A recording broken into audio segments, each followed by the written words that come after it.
आज हम आए हैं कैप्टन पवन 10 पैरा एसएफ जो कि शौर्य चक्र विजेता हैं उनके घर पे। हम चाहते हैं कि आपको उनकी ज़िंदगी की झलकियों के बारे में, उनकी वीरता, शौर्य गाथा के बारे में हम कुछ बता पाए। हमने सुना है कि वो काफ़ी अच्छे स्पोर्ट्स पर्सन थे। आप मैट्रिक के बाद मेरे पास नहीं रहा, मैंने हॉस्टल में छोड़ दिया, उसे बोर्डिंग स्कूल था। तो फिर मेरे को बताया मेरे आपका बच्चा इस इंजीनियरिंग साइड में जाने वाला तो है नहीं। अच्छा, मतलब उनको 11th में ही दिख गया ये फौज के लिए तैयार हो रहे हैं। साल पहले हमने भी देखे, हमारे ताऊ जी होते थे आर्मी में, वही थे। फिर उसके बाद इन्होंने कब फैसला किया या आपसे कोई डिस्कशन किया कि पापा मुझे स्पेशल फोर्सेस में जाना है? बोले पापा मैं चाहता हूँ, मेरा अफसर है ना वो मेरे बात मान नहीं रहा और यहाँ तो मेरे को मन नहीं लग रहा। एक बार मेरे पास ही बैठा था चेयर पे, उसने अपनी बनियान उतार के कमर दिखा दी, मेरी कमर देख लो। मैंने वो कमर देखी तो वहाँ भाई अपनी प्रैक्टिस की पूरे निशान थे। आप जितनी जानकारी आप देना चाहें पामपोर ऑपरेशन के बारे में वो आप दे सकते हैं। क्या उसमें लिखा था?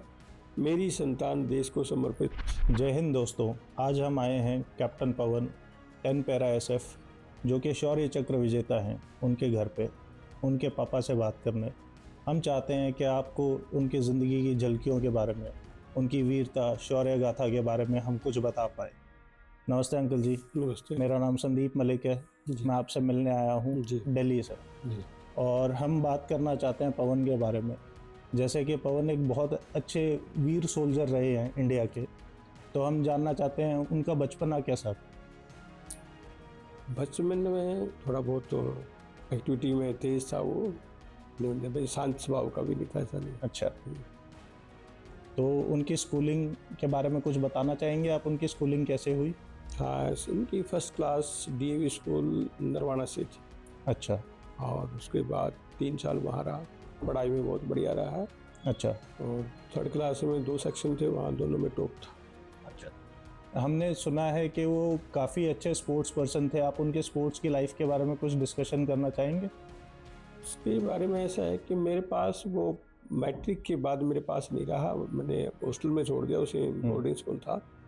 और वहाँ जब यानी पढ़ने के बाद में बच्चा खेलता है तो वहाँ उसने कुछ अपनी प्रैक्टिस वगैरह की, वो मैंने उस बात का पूरा नॉलेज नहीं था, लेकिन उसने अपने कुछ न कुछ सीख लिया, स्विमिंग वगैरह भी उसने सीख ली थी। अच्छा अच्छा, जब कैप्टन पवन सेना में जाने की इच्छा जाहिर करी, आपसे कुछ डिस्कशन हुआ होगा, कैसे क्या बात हुई थी, क्या चीज़ें डिस्कशन हुई फैमिली में?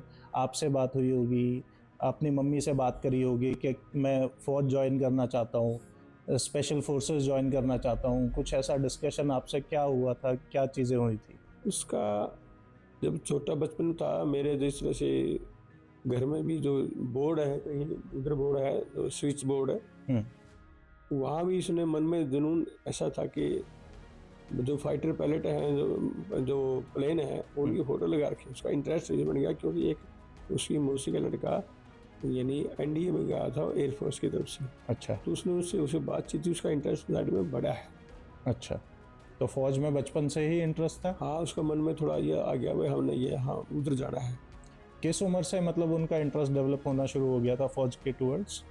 ऐसे ही जैसे +1 में BRCM पब्लिक स्कूल बहल में इसको मैंने एडमिट करा दिया था। और वहाँ मैं जब मिलने जाता था, हॉस्टल के वार्डन से मेरी बात हुई थी कि वहाँ कोचिंग देते थे इंजीनियरिंग वगैरह की। तो फिर मेरे को बताया मेरे आपका बच्चा इस इंजीनियरिंग साइड में जाने वाला तो है नहीं। अच्छा, हमने इसे जो बात करते हैं देखते हैं, तो इधर वाले ने बच्चा ये तो डिफेंस की तरफ जाने वाला बच्चा है, दिखाई दे रहा है। अच्छा, मतलब उनको 11th में ही दिख गया था उसके कि ये फौज के लिए तैयार हो रहे हैं। वार्डन ने मेरे को बताया आपका बच्चा इंजीनियरिंग साइड में जाने वाला नहीं। अच्छा, ये फौज के लिए तैयार होने लग गए हैं।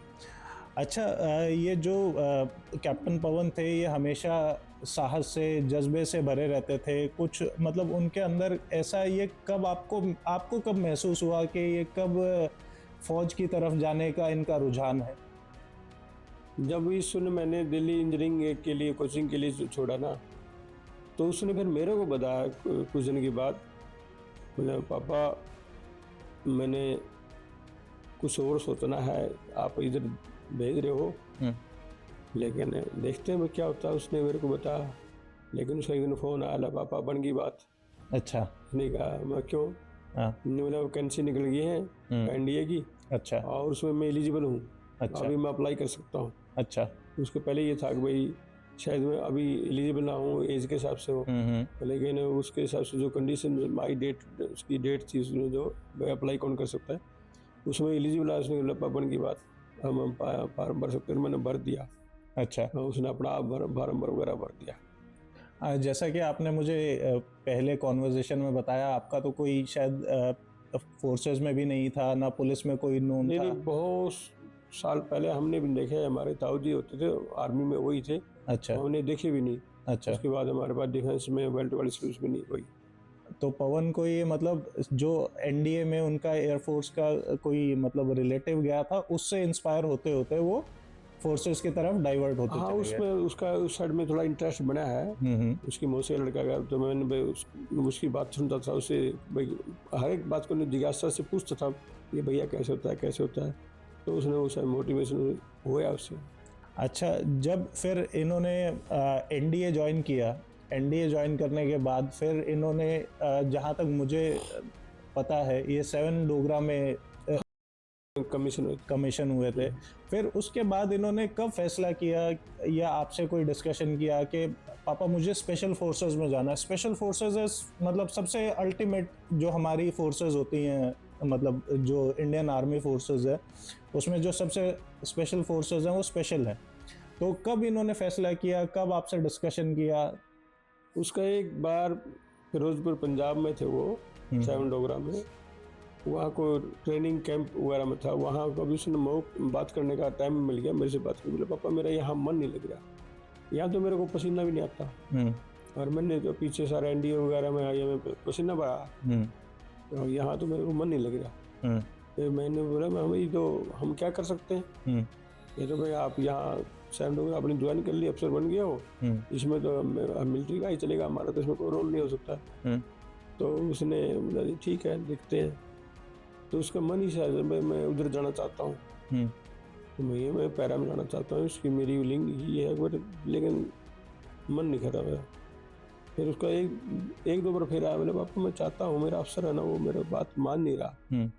ऐसे कई बार तो बहुत पता ऐसे ही बोलते थे, जो बात करते हैं वो बोले बस ऐसे बोलता है, अपनी बात होगी नहीं मतलब कुछ सब कैसे बताया भाई हमारी लटकी तरफ से आप पार्टिसिपेट करोगे, उसका परफॉर्मेंस बहुत अच्छी रही, और उसके सीर और कुछ पूछा आप क्या चाहते हैं, मैंने उनको एप्लीकेशन दिए वह करते आते थे, लेकिन मैंने उनका दर्शन में वही चाहता अपनी एप्लीकेशन फॉरवर्ड कर दी, सो हो जाए फॉरवर्ड होगी, इधर से वो चलती रही एप्लीकेशन, और इसके बाद वो फोन अपना गेम के हिसाब से आगे करता ना, रक्षा जो आके ब्रिगेड प्राइस से वो या आर्मी एडवेंचर टैलेंट कप उसने किया ना, बाकी तो किया, और जब तो पूरा हो गया अभी प्रोग्रेस की अच्छी रही है कि उसमें पश्चिमी कमान उसने लीड की है, आर्मी एडवेंचर टैलेंट 2015 को, अच्छा, और उधर से वो ये गेम पूरा आया, उधर से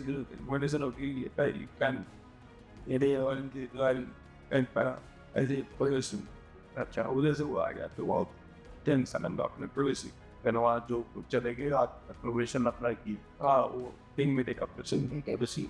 अच्छा, जब मैं आपसे पहले ये डिस्कशन हुआ था तो आप उसके बारे में थोड़ा बताना चाहेंगे? जब वो प्रोबेशन करके घर पे आए तो आपने उनसे पूछा था कि बेटा ऐसा क्या करवाते हैं वो वहाँ के, मतलब आप बिल्कुल ही ऐसे हो गए हो कि समझ नहीं आ रहा है कि क्या करवा रहे हो आपसे ऐसा। तो वो मैंने कहा भाई अफसर तो आप बन चुके हैं पे 3 महीने और क्या करवाया, तो नहीं पापा वहाँ की बात वही है, क्यों आप बात छोड़ो, नहीं है कुछ तो बताओ, वहाँ आपने 3 महीने कुछ तो किया, हाँ किया है, बहुत कुछ किया है।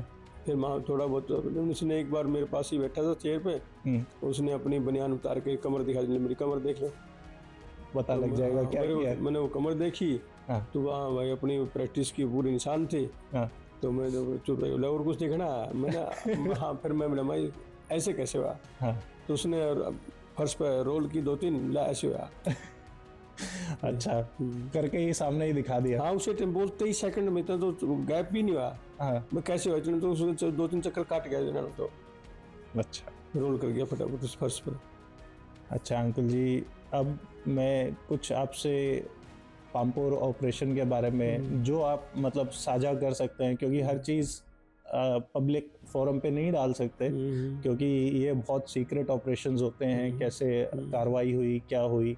मेरे फादर आर्मी में रहे हैं, तो मैं समझ सकता हूँ कि कैसे चीज़ें, क्या चीज़ें डिस्क्लोज़ कर सकते हैं, क्या चीज़ें नहीं कर सकते हैं। तो आप जितनी जानकारी आप देना चाहें पामपोर ऑपरेशन के बारे में, वो आप दे सकते हैं। देखो भाई, मैंने सुना है और मैंने एक्चुअली तो वहाँ नहीं देखा। तो इसको जब ये ऑपरेशन हुआ उससे पहले इसको ऑपरेशन में सफलता लेके आए थे वापसी में, और वहाँ पत्थरबाजी हो गई थी, उसके दांत यहाँ लग गए थे, टूट गया था, उसकी कैपिंग वगैरह होगी, फिर रेस्ट था। फिर दोबारा ऑपरेशन का फिर कॉल आ गई, इसने कहा मैं जाऊँगा। नहीं बोले जी आपका तो अभी रेस्ट है। नहीं रेस्ट नहीं किया, मेरे दांत है वो कैपिंग होगी ठीक है, वो मेरा कुछ है ही नहीं। वो सिक लीव पे थे उस टाइम? हाँ सिक लीव पे थे। नहीं आप तो अभी रखो, आपका टाइम अभी रेस्ट का है। नहीं मैं जाऊँ, नहीं आप रोको, आप नहीं मैं वॉलंटियर जाऊँगा। वो ड्यूटी में जाने से पहले ही 2 दिन पहले मैं 2 दिन का उसका रेस्ट था, तो मैं मर्जी से चले गए। अच्छा। हाँ नहीं मैंने जाना है, इसी काम के लिए हम आए हैं।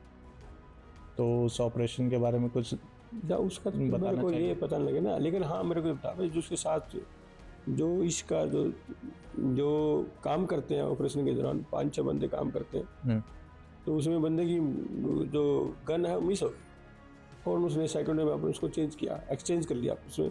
जब आदमी को हथियार ही काम नहीं करेगा तो वह क्या करेगा, उसने अपनी जगह दी और उसकी जगह अपना आप ये ली गया। ऐसे उसने भी कि मैं मेरे दोस्त की बंदूक काम नहीं किया, मैं आ गया। वो हमेशा सामने से लीड करना पसंद करते थे? नहीं, जहाँ उसकी ड्यूटी होता तो उसने मेरा है, जहाँ जो उसकी जो पूरी टीम काम करती है, जो आप इधर करना है उसने देखना है।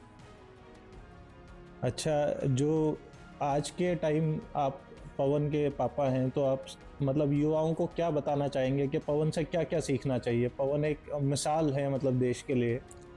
देखो देश के लिए तो देखो वो देश वाले जाने, तो इस घर में पैदा हुआ है, लेकिन हमने तो जब कमीशन हुआ था मेरे को यहाँ एक बैज लगा था और उसने बोला पापा इसको पढ़ लेना।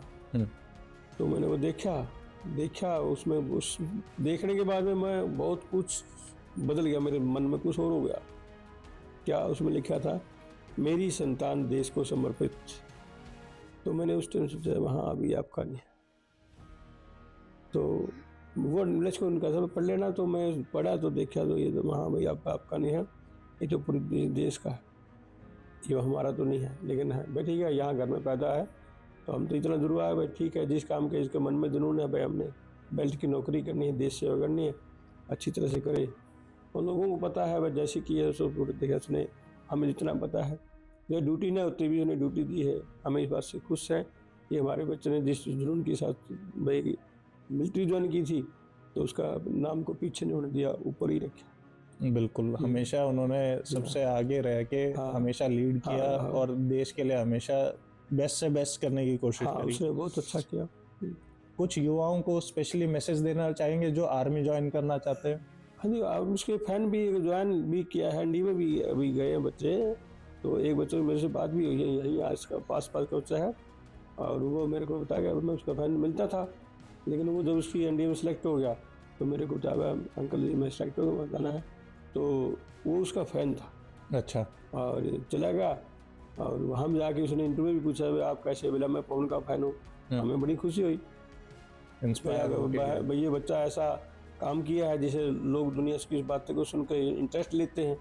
तो भाई इसमें देखो, चाहे मिलिट्री में हो चाहे यहाँ हो, प्रत्येक नागरिक को देश के प्रति वफादार रहना चाहिए, ईमानदारी से काम करना चाहिए, वफादार रहना चाहिए, क्योंकि हम जिस देश में रहते हैं इसका फर्ज हमारा ये भाई इसकी सेवा करना, रक्षा करना, चाहे इंसान भी हो तो कोई सिविल में भी, वहाँ भी उनका फर्ज बनता है। जहाँ जो आपकी ड्यूटी है मन लगा के बढ़िया से अपना ढंग से काम करना चाहिए। कुछ और आप हमसे कुछ शेयर करना चाहेंगे? तो मैं एक बात जरूर कहूँगा, यहाँ आजकल एक बच्चे बाहर जा रहे हैं देश से, जहाँ हम पैदा हुए देश में ही करना चाहिए, बाहर नहीं जाना चाहिए, ब्रेन ड्रेन नहीं होना चाहिए। हाँ ये नहीं है भाई, हमने यहीं करना चाहिए, तो यही भाई यहाँ कुछ नहीं है, बाहर कुछ मिलेगा नहीं, हमारे देश में कुछ पे सब कुछ है, कुछ कर लो, हिम्मत होनी चाहिए। बिल्कुल, यार कुछ करने से तो डरते हैं, शर्माते हैं, हर बार जाकर कुछ करते हैं। मैं उन बच्चों से बल्कि रिक्वेस्ट भी करता हूँ, एक सुझाव भी देता हूँ, नहीं हमारे देश में देश ना छोड़े।